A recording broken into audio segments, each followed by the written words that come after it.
Hello மக்களே, அவ்வளோதான். விஜய் பார்வதியை முடிச்சு விட்டாங்க. ஒரு பக்கம் விஜய் பார்வதி அண்ட் திவாகர், இந்த பக்கம் வந்து பார்த்தீங்க அப்படின்னா ஒட்டுமொத்த ஹவுஸ்மேட்ஸும் நிற்கிறாங்க. ஸோ இவங்க 2 பேருக்குள்ள நடக்கக்கூடிய பெரிய பிரச்சனையில் ஒட்டுமொத்த பேரும் சாப்பிடாம வந்து இருக்காங்க. ஒரு பக்கம் பிக் பாஸ் ஹவுஸார் வந்து விஜய் பார்வதி சாரி கேட்டால் மட்டும்தான் நாங்கள் சாப்பாடு செய்வோம் அப்படின்னு சொல்லி பிக் பாஸ் வீட்டார் ஒரு பக்கம் ஸ்ட்ரைக் பண்ணுறாங்க. இன்னொரு பக்கம் என்னாலாம் சாரி கேமெல்லாம் விளையாட முடியாது, இது ரொம்ப அப்பண்டமாக வந்திருக்கு, ஒருத்தர் மேலே இவ்வளோ பெரிய அஃபென்சிவ் வைக்கிறதெல்லாம் மிகப்பெரிய குற்றம் அப்படின்னு சொல்லி விஜய் பார்வதி டிபெண்ட் பண்ணுறாங்க. கடைசியாக விஜய் பார்வதி சாரி கேட்டாங்களா இல்லையா, பிக் பாஸ் வீட்டார் பக்கம் நியாயம் இருக்கா இல்லை விஜய் பார்வதி மேலே நியாயம் இருக்கா, அதுக்குள்ளார திவாகர் எப்படி உள்ளார வந்தார், அவருக்கு ஒரு நியாயம் கிடைச்சதா அப்படின்றத பற்றியெல்லாம் இந்த வீடியோவில் முழுசாக வந்து டிஸ்கஸ் பண்ணலாம். ஸோ இந்த வீடியோக்கு போகிறதுக்கு முன்னாடி நம்மளோட சேனலை சப்ஸ்கிரைப் பண்ணாங்க, சப்ஸ்கிரைப் பண்ணி வச்சுக்கோங்க. பக்கத்தில் ஒரு பெல் ஐக்கான் இருக்கும், அதையும் ப்ரெஸ் பண்ணி ஹாலில் போட்டுக்கோங்க. அப்போ தான் நாங்கள் அப்டேட் பண்ணுற ஒவ்வொரு வருஷமும் உங்களுக்கு நோட்டிஃபிகேஷன் வந்து சேரும். அதுதான் இந்த வீடியோ குறைஞ்சபட்சம் ஒரு 1000 லைக்கெல்லாம் எதிர்பார்க்குறோம். ஸோ லைக் போடுங்க, வீடியோ பாருங்கள். வாங்க இன்று வீடியோக்குள்ள வந்து போகலாம். இந்த பிரச்சனை எங்கே ஆரம்பிக்குது அப்படின்னு பார்த்தீங்கன்னா, இன்றைக்கி காலையில் விஜய் பார்வதி அவர்கள் வந்து சூப்பர் டிலக்ஸ் ஹவுஸ்க்கு போகணும் அப்படிங்கிற கட்டாயத்தில் வந்து இருந்தாங்க. போயிட்டாங்க. அதுக்கப்புறம் வந்து பார்த்திங்க அப்படின்னா சில பல அட்ராசிட்டியெல்லாம் வந்து பண்ணாங்க. குறிப்பாக லஞ்ச் வந்து குக் பண்ணும் பொழுது அந்த டேபிள் மேலே உட்காந்துக்கிட்டு, அதாவது குக்கிங் டேபிள் மேலே உட்காந்துக்கிட்டு சில பல கலாட்டாக்கள்லாம் வந்து பண்ணிட்டு இருந்தாங்க. சொல்லப்போனால் பாட்டு பாடினாங்க, சில பேரை கலாச்சாங்க. எப்ஜே வந்து ஆதிரிக்கு வீட்டு விட்டார், அதுக்கப்புறம் ரம்யாவுக்கு ஊட்டி விட்டார். ஸோ அதனால் எனக்கு ஊட்டி விடுப்பா அப்படின்னு சொல்லி சும்மா கலாய்க்கிற மாதிரி வந்து கேட்டுட்டு இருந்தாங்க. அது நிறைய பேருக்கு வந்து இரிட்டேஷனாக வந்து இருந்தது, நிறைய பிரச்சனைகளை உண்டாக்குற மாதிரி வந்து இருந்தது. அது வரைக்கும் ஓகே. அதுக்கப்புறம் பிரச்சனை வந்து வரல, சரி ஓகே அப்படின்னு சொல்லி போயிட்டாங்க. அதுக்கடுத்தா மறுபடியும் வந்து பார்த்திங்க அப்படின்னா விஜய் பார்வதி அவர்கள் வந்து அதே டேபிள் வந்து உட்காடுறாங்க. அதே பிரச்சனை மறுபடியும் கிரியேட் ஆகுது. பட் சூப்பர் டிலக்ஸ் ஹவுஸில் இருக்கக்கூடிய ஆட்கள் யாருமே அந்த இடத்துல வந்து இல்லை.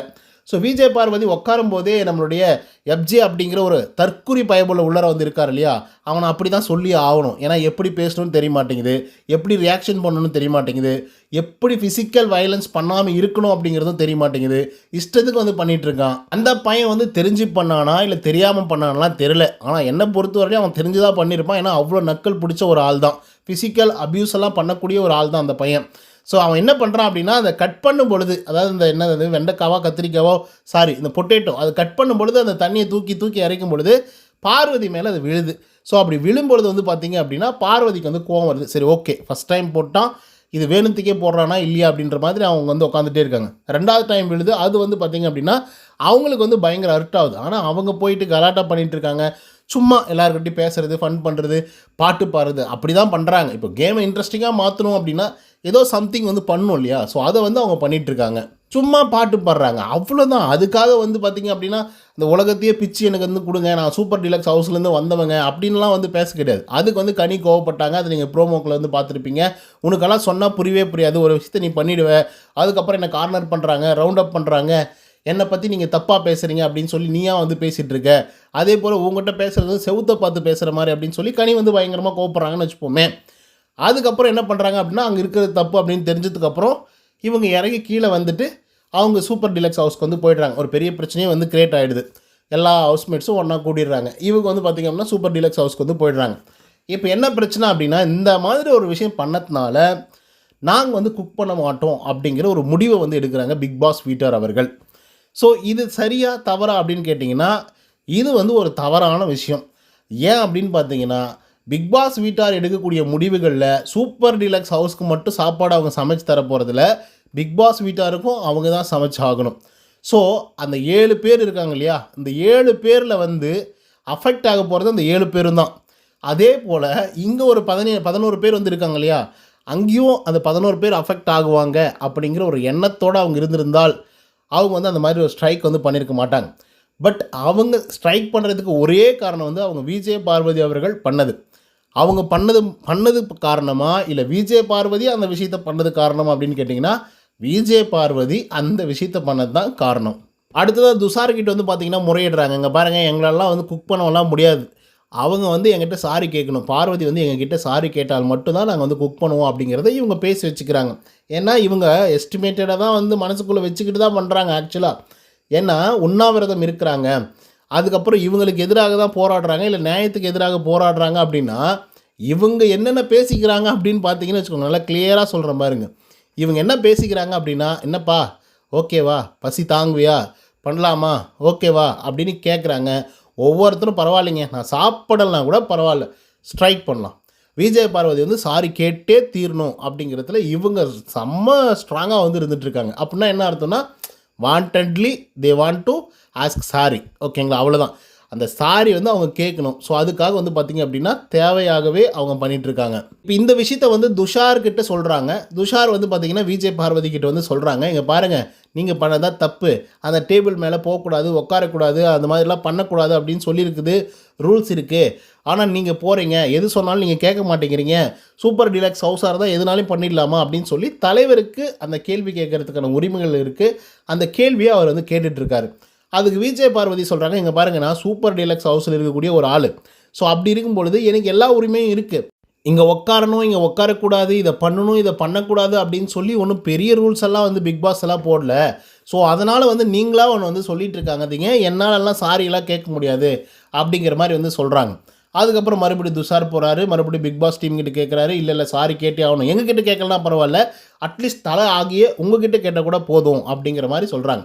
இந்த ஒன்றுத்துக்கும் உதவாத ஒரு தற்குறி தலையை வந்து பார்த்திங்க அப்படின்னா தேர்ந்தெடுத்து வச்சுருக்காங்க அப்படின்னு தான் வந்து சொல்லணும். ரீசன் என்ன அப்படின்னு பார்த்தீங்கன்னா, இப்போ துஷார் அப்படிங்கிற ஒரு ஆள் வந்து தலையாக இருக்கார். அப்போ டெசிஷன் மேக்கெல்லாம் யார் எடுக்கணும் அப்படின்னா இவர் தான் எடுக்கணும். இப்போ 2 பக்கம் பிரச்சனை அப்படின்னா சூப்பர் டீலக்ஸ் ஹவுஸில் இருக்கக்கூடிய ஆட்களையும் உட்கார வச்சு பேசியிருக்கணும், அதே போல் பிக் பாஸ் ஹவுஸில் இருக்கக்கூடிய ஆட்களையும் உட்கார வச்சு பேசியிருக்கணும். 2 பேரையும் ஒன்றா உட்கார வச்சு உங்கள் 2 பேருக்குள்ளே என்ன பிரச்சனை, அப்போ இதுதான் உங்களுக்கு பிரச்சனையா, இந்த பிரச்சனையை வந்து இதுக்கப்புறம் அவங்க பண்ண மாட்டாங்க, அதுக்கான சொல்யூஷன் என்ன, இல்லை அதுக்கான பனிஷ்மெண்ட் என்ன அப்படிங்கிற மாதிரி 2 பேரையும் உட்கார வச்சு இவங்க பேசியிருந்தா அது கரெக்டாக இருந்திருக்கும். துஷார் வந்து ஆப்சல்யூட்லி வந்து பார்த்திங்கன்னா சப்போர்ட் யாருக்கு அப்படின்னா பிக் பாஸ் வீட்டாருக்கு தான். ஸோ அப்படி ஒரு பக்கம் நியாயத்தை மட்டுமே கேட்டுட்டு டெசிஷன் எடுக்கக்கூடிய ஒரு தலைவன் எப்படி ஒரு தலைவனாக இருக்க முடியும்னு எனக்கு வந்து தெரியல. ஸோ இப்போ துஷார் வந்து மறுபடியும் நீங்கள் சாரி கேட்கணும், நீங்கள் தான் தப்பு பண்ணீங்க, நீங்கள் தப்பு பண்ணதுனால சாரி கேட்கணும் அப்படின்னு திரும்ப சொன்னதுனால நம்ம திவாகருக்கு பயங்கர கோவம் வந்துடுது.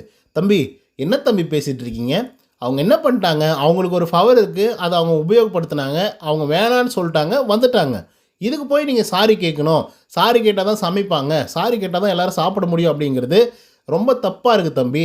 இங்கே யாருமே வந்து சாரியெல்லாம் கேட்குறது கிடையாது. இப்போ என்னையே பாடி ஷேமிங் வந்து பண்ணுறாங்க, எத்தனையோ வார்த்தைகள் எல்லாம் சொல்லி திட்டுறாங்க. இந்த எப்ஜே, கம்ருதீன் எல்லாருமே அந்த மாதிரி பண்ணுறாங்க. ஆனால் ஒருத்தங்க கூட வந்து ஏன் அவரை வந்து அப்படி திட்டுறீங்க, ஏன் அந்த மாதிரிலாம் பண்ணுறீங்க, இதெல்லாம் ரொம்ப தப்பு அப்படின்னு சொல்லி யாருமே கேட்டதில்லை தம்பி. அப்படி இருக்கும் பொழுது வந்து அவங்க மட்டும் ஏன் சாரி கேட்கணும், இங்கே யாருமே எதுக்காகவும் சாரி கேட்குறது கிடையாது, அவங்களும் வந்து கேட்க மாட்டேன்னு சொல்கிறாங்க, கேட்கலன்னா விட்டுருங்க அப்படிங்கிற மாதிரி வந்து சொல்கிறாப்புல. உடனே துஷார் வந்து இன்னும் அதிகமாக பேசுகிறாரு. அதுக்கு பயங்கர கோவம் வந்துடுது. தம்பி, உனக்கு என்ன தம்பி தெரியும், என்னை பற்றி அவங்க என்னென்ன பேசுகிறாங்கன்னு தெரியுமா, நான் ஒரு லெவல் இருக்கிறதுனால என்னால் அப்படி இறங்கி பேச முடியல, அப்படியே நான் பேசணும்னு ஆரம்பிச்சேன்னா அது தப்பாக போயிடும், நான் ஒரு டாக்டர், ஸோ டாக்டர் எப்படி பேசுகிறான் பாரு அப்படிங்கிற ஒரு மனநிலை மக்களுக்கு வந்துடும். அதனால தான் நான் யோசிக்கிறேன், என்னை எத்தனை தடவை அப்யூஸ் பண்ணுற மாதிரி வந்து வேர்ட்ஸை யூஸ் பண்ணியிருக்காங்க, எவ்வளோ கேவலமாக பேசியிருக்காங்க, எனக்கு லெஃப்ட் லெக் வந்து ஒரு மாதிரி இருக்கும், நொண்டின்னு சொல்லி என்னை வந்து அசிங்கப்படுத்துகிறான் ஒருத்தன், அவனை பற்றியெல்லாம் நீங்கள் கேர் பண்ணிக்கவே இல்லை, அவங்க என்னென்ன தவறுகள் செய்கிறாங்க அப்படிங்கிறத நீங்கள் கண்டிக்கிறதும் இல்லை, கேட்குறதும் இல்லை அப்படின்னு சொல்லி துஷார்கிட்ட வந்து கேட்டுட்டு இருக்கும்போது வினோத் வராப்பில், யோ இப்போ என்ன பிரச்சனை அதை கேளியா, எல்லாருக்கும் பசிக்குது சாப்பிட்ணுன்னா, உடனே இவருக்கு செம்ம காண்டாயிடும் திவாகருக்கு. யோ எப்போ பார்த்தாலும் சோறு என்னையா அவனுதெல்லாம், என்னை எவ்வளோ அப்யூசிவாக பேசுகிறானுங்க, எப்படிலாம் வந்து கேவலப்படுத்துகிறானுங்க, அவனுங்கெல்லாம் வந்து சாரி கேட்க மாட்டாங்களாம், எப்பயுமே நாங்கள் தான் போய் சாரி கேட்கணுமா, அன்னைக்கு கெமி அந்த மாதிரி பண்ணிச்சு சண்டை பிடிச்சி, ரம்யா அந்த மாதிரி பண்ணிச்சு சண்டை பிடிச்சி, ஆனாலும் எல்லாருமே என்கிட்ட தான் வந்து பார்த்திங்க அப்படின்னா அவங்ககிட்ட போய் சாரி கேட்டுங்க அப்படின்னு சொல்லி சொன்னாங்களே தவிர, அந்த பொண்ணுக்கிட்ட போய் ஒருத்தன் கூட சரி நீ பேசுனது தப்புமா, அந்த ஆள்கிட்ட போய் ஒரு சாரி கேளுன்னு சொல்லி ஒருத்தன் கூட சொல்லலை.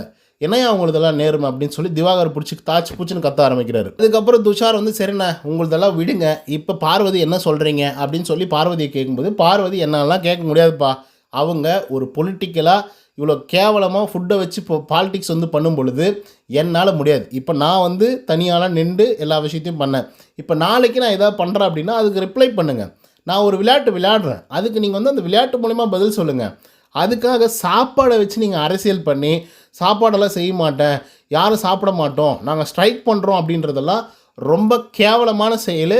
அந்த செயலை செஞ்சு இவங்க என்கிட்டேருந்து ஒரு சாரி கேட்குறாங்க அப்படின்னா அந்த சாரி என்னால் வந்து சொல்ல முடியாது அப்படின்னு சொல்லி பார்வதி அவர்கள் வந்து சொல்கிறாங்க. இதை வந்து துஷார் அவர்கள் வந்து வெளியே போய் பிக் பாஸ் ஹவுஸார் வந்து இருக்காங்க இல்லையா, அவங்ககிட்ட வந்து சொல்லி சிரிச்சிட்ருக்காரு. இந்த மாதிரி வந்து சொல்கிறாங்க. அதுக்கப்புறம் இந்த திவாகரனா இப்படியெல்லாம் பேசுகிறாரு, எஃப்ஜே பற்றி பயங்கரமாக பேசுகிறாரு, கம்ருதீன் பற்றி இப்படியெல்லாம் பேசுகிறாரு, சாரி எவனாவது என்கிட்ட கேட்டிருக்கானா அப்படின்னு சொல்லி கேட்குறாரு அப்படிங்கிற மாதிரி சொல்கிறான். அவன் என்ன அந்த பையன் ரொம்ப ஒஸ்ட்டாக இருக்கான். சரி ஓகே, லாஸ்ட் வீக் வந்து எதுக்குமே அதுக்கான சொல்யூஷன் வந்து கிடைக்கல. விஜய் சேதுபதியாவது பெருசாக அது பேசுவார் அப்படின்னு சொல்லி எதிர்பார்த்துச்சு, அவரும் வந்து பேசலை. அட்லீஸ்ட் நீ தலைவராக இருக்க, அதை ஒரு டாப்பிக்காக எடுத்து இந்த மாதிரி பெரியவங்களை வந்து அப்படி பேசக்கூடாதுங்க, மரியாதை கொடுங்க, ரெஸ்பெக்ட் கொடுங்க, அவர் உங்களுக்கு ஒத்து வரலையா ஒதுங்கி போங்க, ஒன்றும் தப்பு இல்லை அப்படின்னு சொல்லி தலைவராகி இவர் தான் வந்து பேசணும். ஆனால் தற்கொலைத்தனமாக அவங்க கூட உட்காந்துக்கிட்டு சிரிச்சிட்டு இருக்காப்புல. அதுக்கப்புறம் வந்து பார்த்திங்கன்னா பிக் பாஸ் வீட்டிலேருந்து டைம் போகுது போகுது போகுது. அப்புறம் வந்து பிரவீன் வராப்புல. ஸோ அவர் வந்து காம்ப்ரமைஸ் பேச வராரு. அப்பயும் வந்து பார்த்திங்கன்னா பார்வதி வந்து ஒத்துக்கல. அப்பப்போ சின்ன சின்ன சலசலப்புகள் நடந்துச்சு, பிரச்சனைகள் வந்து நடந்துச்சு. அண்ட் சூப்பர் டீலக்ஸ் ஹவுஸில் இருக்கக்கூடிய ரம்யா ஒரு தடவை கன்வின்ஸ் பண்ணுறாங்க, வியானா கன்வின்ஸ் பண்ணுறாங்க, நீ போய் சாரி கேளுன்றாங்க. எது சொன்னாலும் விஜய் பார்வதி விட்டு கொடுக்குற மாதிரி இல்லை. இது வந்து ரொம்ப மோசமான ஒரு விஷயம். நான் கேம் விளையாடினேங்க, நான் வந்து ஒரு ஃபன்னாக ஒரு விஷயத்தை வந்து பண்ணேன், அது பிடிக்கல அப்படின்னு சண்டை போட்டாங்க, நான் அங்கேருந்து வந்துட்டேன். இப்போ நான் அந்த மாதிரி பண்ணிட்டேன் அப்படிங்கிற ஒரே காரணத்துக்காக நான் வந்து ஃபுட்டு சமைக்க மாட்டேன் அப்படின்னு சொல்கிறத என்னால் ஏற்றுக்க முடியாது. இது ஒரு பாலிடிக்ஸு. இந்த பாலிடிக்ஸ்குள்ளே நான் வந்து உள்ளே வரமாட்டேன், அண்ட் சாரியும் கேட்க மாட்டேன் அப்படிங்கிறதுல ஸ்ட்ராங்காக இருக்காங்க பார்வதி.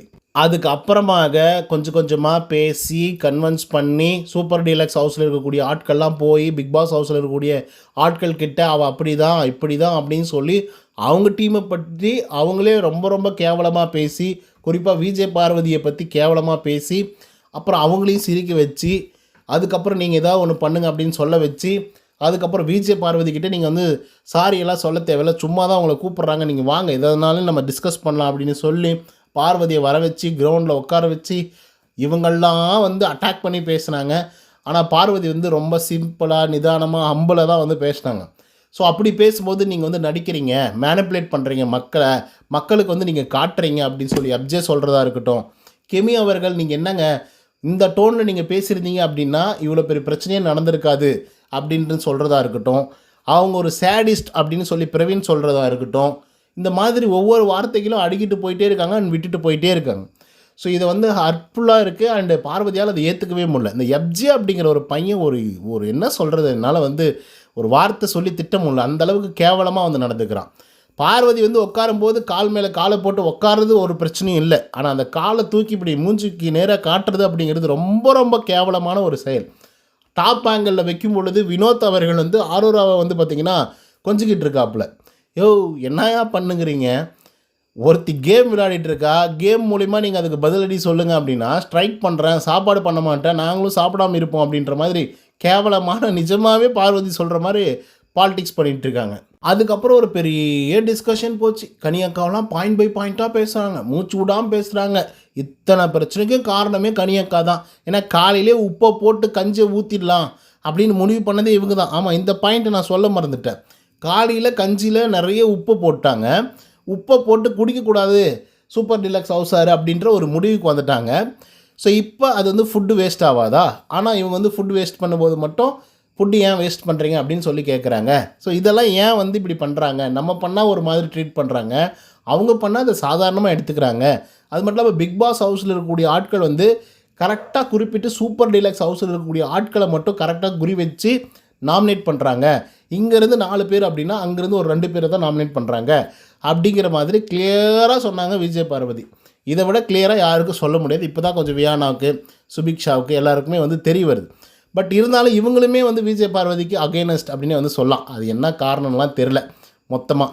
ஆனால் கடைசியாக வந்து பார்த்திங்கன்னா விஜய் பார்வதி சாரியும் கேட்குறாங்க. இப்போ என்னால் நீங்கள் எல்லோரும் சாப்பிடாமல் இருக்கீங்க அப்படின்னா நான் சாரி கேட்குறதுக்கு தயார், ஸோ வெரி சாரி அப்படின்னு சொன்ன உடனே எல்லோரும் போய் குக் பண்ண ஆரம்பிச்சிட்டாங்க. அப்புறம் கொட்டிக்கு போகிறாங்கன்னு வச்சுக்கோங்களேன்.